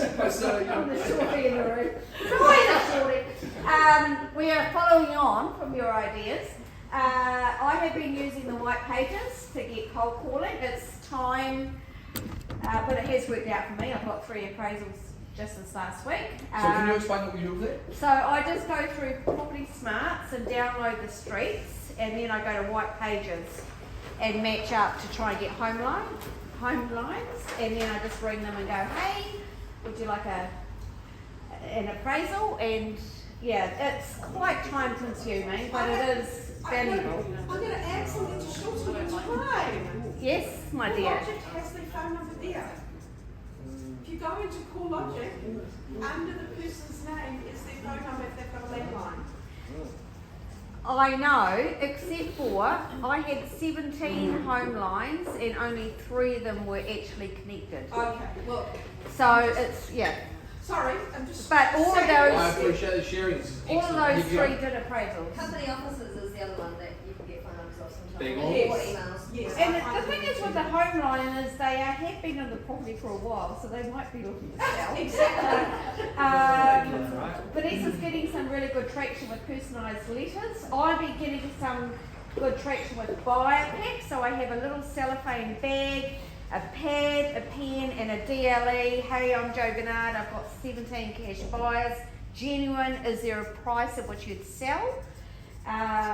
Got my last listing from that, and so it's quite sort of classy. It's not, you know, every pack costs me about $3 if you like, but I'm doing about 100 of those a week. We think social media is important, but you do have to have a response. So you do have to have, would you like, do you want to know, engage with me in some, don't just put up social media that's your open homes or just listed, just sold, engage with people. Database is really important. I'm huge on database because you get the passive buyer, like you put out a property and you don't even know that the father of someone that's on your database is looking to invest in them, and so you've got to do that on a So when you monthly say basis. do that, what do you do? So I'm really vigilant with putting out a 3-week newsletter. A 3-week newsletter. There you go. Yeah, it's really simple. It's a Joe Bernard little commentary, very simple commentary. So it's on email or post? It's through. I've had to navigate through. I've only just got to hang with Rex, and now we're changing to Bolt. And so I've just got to hang with. So there's a little Joe Bernard snippet, and then something happening in the community, like the art centre, the S3 Art Centre for those that are local, and then my listings, and or something new coming on. Big on volunteering. So, for example, I was a teacher on the High Business Coast, and so I'm supporting Kingsway School because that's where I was teaching. So since I've been in, and Matt will, I've every beginning of every term, every teacher at Kingsway School gets a pad and a pen and welcome to term 1 or welcome to Easter. That's a good idea. It's quite a big commitment. It's not cheap, like pen, but teachers love pens. Like teachers honestly love them. And if they know that you're supported, like they all know me in Kingsway, so support your local school. We'll talk about that. Telemarketers, newspaper advertising. It's old school. No, so this is the Brent cards that we talk about. This is actually an LJ Hooker. So when I went down to Tauranga, they talked about Brent cards, didn't they? What are they called? Brent cards. Okay. Brent. It's someone called Brent. Okay. Yeah. And it's, You know Brent, don't you? Because he was on your first slide. oh, is it the same Brent? That's the same Brent. He was in the bottom middle. Oh, okay. Yeah, no, he's Brent a Baston, he was yeah, on one I of the agree. Yeah, videos. totally. The reason why I interviewed Brent is he was the #1 performing agent on real estate or Yeah. trading. And Yeah, there you go. So anyway, Okay, so this is called a Brent card.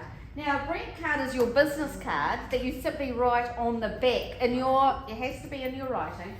Hi, it's Joe here from Joe Bernard Realty. Please ring me with regards to your property between 5 and 7 tonight. very big LJ bush. It's a big LJ Hooker thing. Now, they say you put out 50 cards in letter boxes, you'll get 2 responses back. So you could sit on the phone and make 50 phone calls and get 48 rejections, or you could just put out 50 and they come to you. So it's called forward positive prospecting. They're coming to you. Oh, Joe, you put something in my letterbox, and so they're already engaging. There is a couple in Tauranga that only do this. They put out 1,000 Brent cards a month. That's the Chinese still couple. Yeah, you know who I'm talking about. And they get 4 listings a month from it. So because it's handwritten, it's not just like, it's like, hey, you know, I've got something special about your property. Networking groups is huge. I'm involved in networking groups up on the coast, everyone on the coast knows each other. You can't avoid it, so you just get in with the best mortgage broker, the best property manager, and you have breakfast once a month, and to me that works really well. So being present, I think, is the big thing. You've got to be out. People have got to see you and like you and trust you, and so you've got to get out there. At the moment, that's my biggest challenge, because I tend to hide under my bushel in my home, and so I've got to get out there more. Just saying. Love it. Thank you. Outstanding. Thank you, George. How good. How good. All right. Who's next? Team 1. Team 2. Who's to go? All right. Here we go. Pardon me. Ross. There you go. All right, folks. A very warm welcome to Ross Cleland. Another. Sure. Servant leadership. There you go. Thank you. It's not angry yet. It's good. Let them see. So I've got quite a few on here that have already been used, obviously. Phone call, door knocking. What do you do, or what was your team saying? Because I'm interested in just getting some of the. Because I think when you say phone call, Yeah. there's about 20 different phone calls you can make, Yeah. right? So what's some detail on that? So some of ours we were talked about was professional connections. So for example, my partner is a kindergarten teacher, and I use her as a source of information because she knows all the local parents. You steal the kindy list? No, I'm not allowed to. Yeah, she's a good source of information. Connection. Yeah, professional connections. That's a good one. The other one we use, which Corbin was talking about, is we don't like to say stalking, but finding out everything you can about a buyer or a seller. And that includes, properties they own, what business they own, what they're into, what sports clubs they're into, everything about them. So when they turn up, you know more about them than they think. When they say, have you been stalking? No, to speak to them. Smart. Yeah. Due diligence. Yeah. Get involved with local clubs, charities, sports clubs, whether it's walking clubs or your local fishing club, anything like that. Especially if you're into it yourself. The one that was Corbin's page you started. Yes. So also maybe a group that you're interested in. So Corbin started up a supercar Instagram page and connected with a lot of people who own very, very expensive cars. And how many do you have on your? 500 nationwide. 500 nationwide of some very wealthy. Yeah. So get involved with other people's passions, I guess.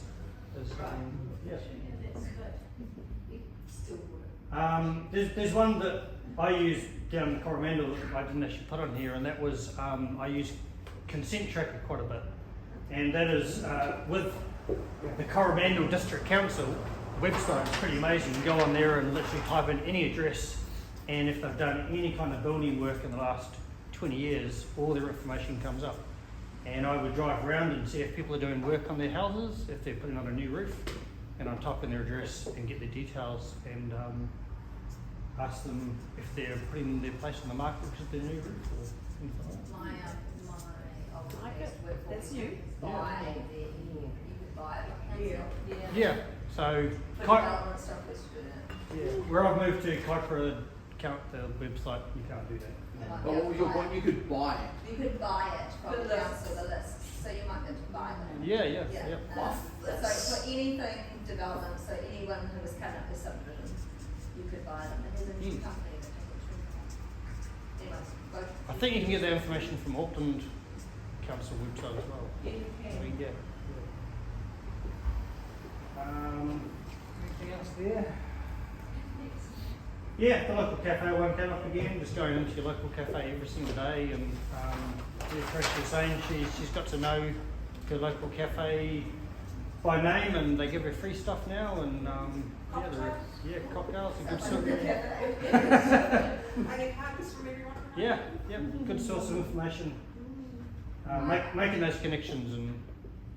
I have heard there was an agent that used to go and leave his open home site desk in the cafe. That's a good idea. That's a very good idea. That's good. Create some I inquiry. told you that. Ross, what's becoming viable?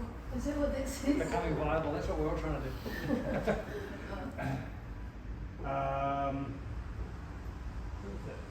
Becoming viable. What did we say about that one?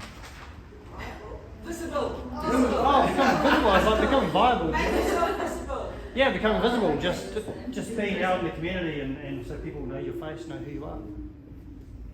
Everyone knows who Trevor and Tracy is. In Tauranga. But they don't know who you are. Good. My daughter hates Yeah, going shopping. everything else is Okay, fantastic. Thank you very much. Outstanding stuff. Now just remember the secret to this, because I know some of the ideas have already been talked about, but especially if you're saying door knocking or phone calling or even like being involved in the community, or I'm doing a newsletter, share the details, because like I would say something and you'll notice a lot of this stuff, you go, oh yeah, I know about that, or I do that. But this is the beautiful thing, is that, you know, much like a house, you know, every house has a foundation, it's all, you've got some kind of walls and some kind of cladding and some kind of roofing system, but my God, there's a lot of nuance. And I think you're going to find, of course, there's a pattern here, but there's a lot of colour and shape about the way that you do it, and I think that's the iron sharpens iron piece here. So, just because someone else has said it, you're able to add your own. Oh, very good. What did you say? Yes. Yeah, so we've got a lot of ideas up here, isn't it? But the magic and the implementation.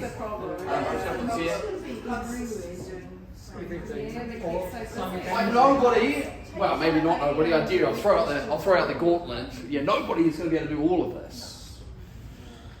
I dare you. But actually, in all sincerity, better to pick the things that resonate with you and do them well, do them consistently, double down on them, scale them, and get more from that, right? Let's keep going. Who's next? We're here. You're there. Love it. Go. If you guys are ever on the phone to me and I seem to sort of disappear, it's not reception, it's actually, this is how my brain works. Not in straight lines. Very special person. Sorry, Trev. It's a very scattergun approach. Which I think Which works in Ukraine. It's kind of real estate, isn't it? So you sort of maybe pick one or two things, try different things, and something might work, something may not. I hate being that with fun. You're doing great, Pip. Start at the You're top. doing great. You're very Very vocal. good. You're very vocal at the There was meetings. a murmur went through when somebody mentioned about door knocking. So I'll tell you a story about when I door knocked. Just over 20 years ago, 2002. And it was the very first and last time I ever door knocked, because there were three things that happened on that door knocking set. It was only one street.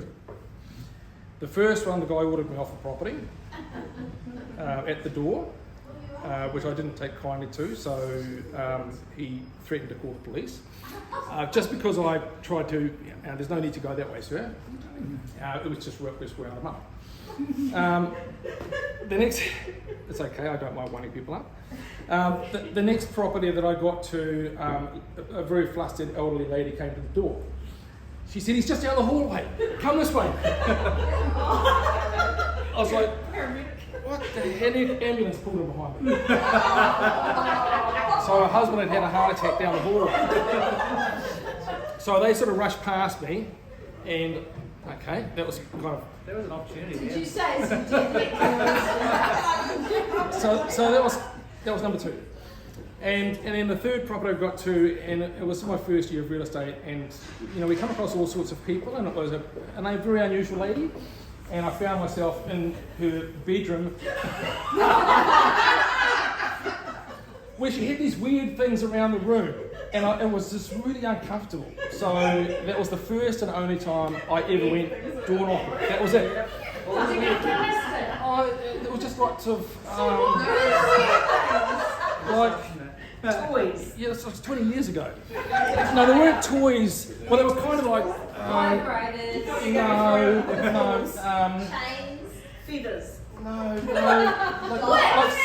like little models of things, Yeah, like dolls. dolls and stuff. It's just weird. It was really weird. You did list my property about that time. So, sorry? You did list my property about that time. So I remember. Not everybody was weird. But yeah, that was in Papamoa when I started under the big H, and that was just. And I went back to the office. I said, "Well, that was I'm not doing it again." That's amazing. Just don't rinse it. Yeah, it was very, and especially the whole ambulance thing. She was very flustered, and he's down the hallway here, and I wasn't sure what was going on, but then the ambulance just pulled right in behind me, so it was pretty evident. Okay, this is a scattergun approach. We're going to tick them off as we go. I don't think there's probably anything new here. Promoting sales, we do that a lot on our social media, so we milk that to death. So we'll take a photo of the people by the signboard, a photo of by the front door, a photo of us giving them a gift. We never mention, everybody does things differently, but we never mention the address of the property. So They ring you to ask or text. yeah, but if we don't mention the address of the property and the different photos with different people, the perception is we are maybe selling more than what we have sold. So a lot of it is perception, I guess. Just listed, some people probably still do that, the letterboxes. Yeah, I'll add to that. So I have a DL that actually goes out the post-it note on the side. I've been doing this for 25 years, and it's introducing the purchasers. So I go, please welcome Shane and Jane Smith. They've just purchased 2 Kotari, whatever, and all the neighbours actually turn up with bottles of wine, flowers, things of scones, everybody turns up. So on settlement day, I've always got that in the area. I've got what I call a Magic 50 system. In Australia we call it Magic 20, where you letterbox drop 20 things. I always want to do Magic 50, so I do a Magic 50. What I call a Magic 50 on that, it's not just in the street, it's in other streets as well. Yeah. And that works extremely well. And you get a lot of phone calls from people going, thank you very much for telling us who our new neighbours are, because usually the neighbours are the last to know who actually bought the house. Yeah. And school teams, a lot of people have a team. I think you said something back. Yeah, I've got 5 tennis tennis teams that I sponsor and 3 sailing teams. And next week I've got $2,000 worth of trophies being invested, which will be there forever. So God help me, I've got to be with independent agents for a lot longer now. Yeah. Telemarketing. Some people find it more successful than others. We've used different telemarketing companies over the years. Some have been frustrating where they've given us a lead which hasn't been a lead at all, and you call the people up and they said, well, I pretty much told them, don't call me, and yet they've passed it on as a lead. And Got to get the right ones. yeah, that's right. Yeah. So that can be frustrating. Repetitive. If you do it yourself, you've got to be prepared for a lot of. Nikki Dargy was the lady's Yeah, name. she was amazing. Yeah, I went for it. Yeah, I know you said that, but they were by far the best. I'd like to think I generated some of those things for you, but probably not. It is easier to hand it out to a third party because if they get knocked back, they don't take it personally, and that's the nature of our business. If you get knocked back, you can take it personally. B&I, that's a big one for Tracy. She gets up early on a Wednesday morning while I'm still laying in bed. And But you do bring me a coffee. every morning. I've got to be good. Got to be good for some things, eh? So she goes along there, and it's all about give, I suppose, is getting. So give us gain, I think is the saying. So she's always thinking about, and I suppose we're in the right business to be, getting a Sparky along, or a plumber along, or a lawn person along. The last lawn that we had done was over $7,000 on a property to help it sell. So it's just about, bringing other people in, and then they give us business as well. So that's quite a big one for us. which I suppose follows on to the sphere of influence, and a lot of that can be how long we've been in the business. So we've been in it now just over 20 years, so I guess over time we've got a lot of people that we've sold for, and they're happy with what we've done and they're right where we are.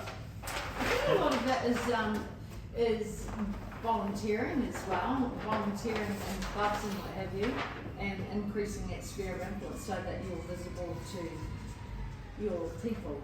Yeah, people like doing business with people they like. Yeah. So If you give, you get. yeah, you can do all sorts of things, but if people don't like you or trust you, I don't have you're that not going to. problem. No, that's right. But you're not going to get any business. Yeah, no, that's right. Be likeable, yeah. Be likeable, but be open, be trusting. I very seldom wear a full suit these days.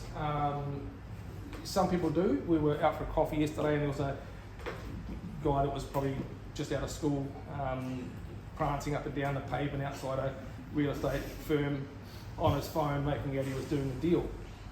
When in reality, he was probably ordering pizza. But some people relate to that, and other people relate to people being a bit more real, which is kind of, I suppose, the stage that we're at. We just like to deal with people that are real, people that, I suppose, respect that we're real. That's what it's selling to, isn't it?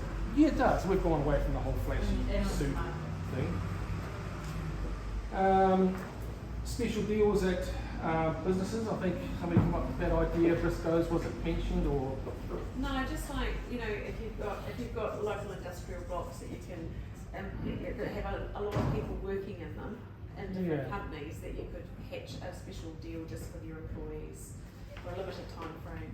I think you're talking like a commission deal or a marketing deal. Yeah, something like that. Yeah, we did one for the area that we live in. Rosedale is a suburb that we live in, approximately 500 homes, I suppose.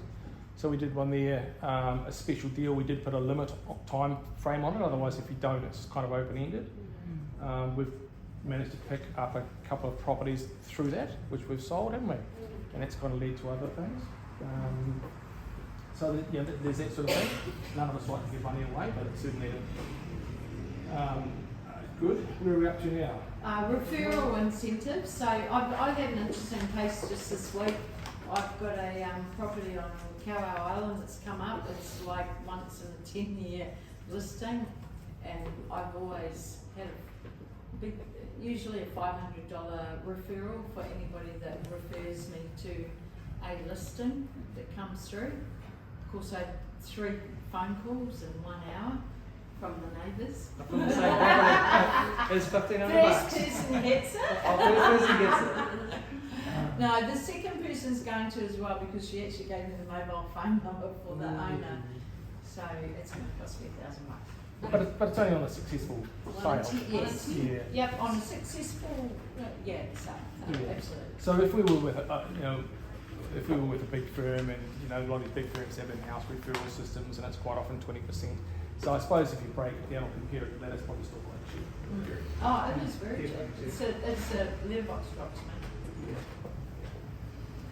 Okay, social media, LinkedIn, Facebook, TikTok. They're going to ask us to go to detail. We don't want to do that. We're not going to detail. I don't know anything about TikTok. TikTok is. Rosalind's the lady. No, I'm not. Vanessa's okay, so that's good. So we've got newsletters into letterboxes. We do more sort of email newsletters, not into letterboxes. I do letterboxes. I don't know, 550 active agent letters every season. Some of them into spring. It's basically got highest list price, lowest list price, average list price, time on the market, the variance of what's going on, and people love it. Name badges came up again. Name badges, which we've got, haven't we? You always wear yours. I wear mine every day, and I have to nag you to. I never wear mine. You need to. And uniforms. You should have uniforms and t-shirts and stuff. If you were going to play a game of golf or something, you should have your fucking name on the back. Yeah. We don't play games of golf. What about if you went into those beautiful warm baths at Mount Maunganui? You could have a sign on the back You of your could get a car. tattoo on the back of my Speedos. I could have.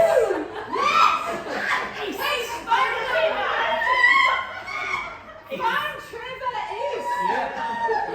One on the beach, east facing east. 0900. Number or something. This is deteriorating. This is fantastic. But they would go, who the hell's Trevor East? It'll only cost you $4 a minute. This is, I guess, to keep it personal bit here. To keep it personal bit. Okay, so where were we? I signed on cars. Actually, I think people know who you are. Who's got their car sign? Yeah. You've got your car. You've got your car sign. Yeah, car sign. We had quite a big discussion about car signing. Yeah, I I've had. got 2 cars, one unmarked Yeah. and one marked. I used to have sign. You've got to be so careful with sign written cars. I had an incident by an elderly lady a number of years ago where she got horribly upset that I parked, and I did park probably 3 or 4 houses away. And then I walked down that footpath and then into her property, and she said, "Well, somebody might have seen you. How about if your car walked down the footpath?" They don't like it at all. And I didn't want anybody to know that I was thinking of selling, which was fair comment. So, and I didn't think about it at the time, but certainly after that, I would say to people, "My car is signed written. Is that okay?" I think they're a little bit more insular too since COVID. Yeah. Yeah. But I don't have a sign written car I'd like to these get days. back to the Speedos. And the 0900 number. Where are we up to? 111, 111. Sponsorship of events as well. Sponsorship of events. Talk about that. I think we're done. I think we're done. I think we're done. Business cards. Somebody mentioned business cards. Independent agents, Trevor and the team.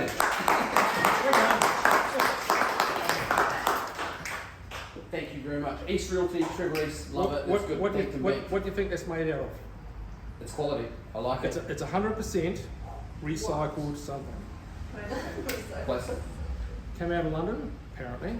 We didn't know that when we ordered them. Yeah. I found it out when I paid the bill. Not so you right on them. Tracy only found the most expensive. I think so, yes, good one. You know. I'll do a D. Yep. So it's 100% recycled something. Pass it around if you like.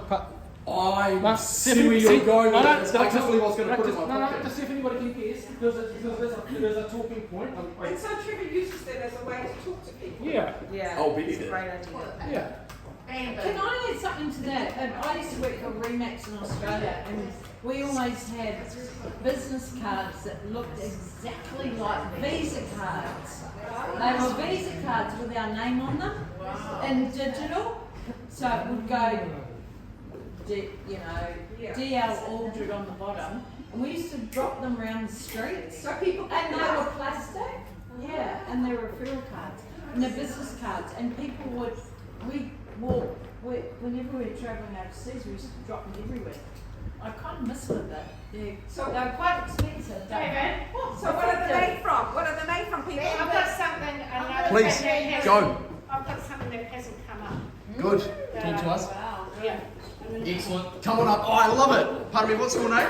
Katie. Katie. Please welcome Katie. Hang on 1 second though, Katie, and I'll walk you up here. But before we close, Trevor, what's this made from? So, if you've got one of those cards in your pocket and you're out for a walk, I suggest to people just unravel it and and make yourself up a jersey, because it's made out of 100% recycled cotton.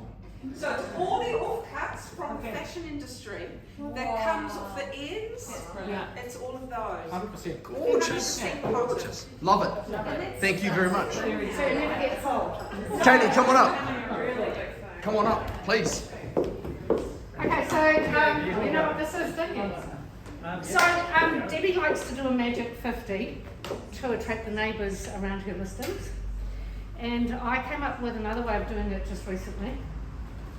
So I went to do an open home, and I pulled into the driveway. The driveway slopes like that down to the house.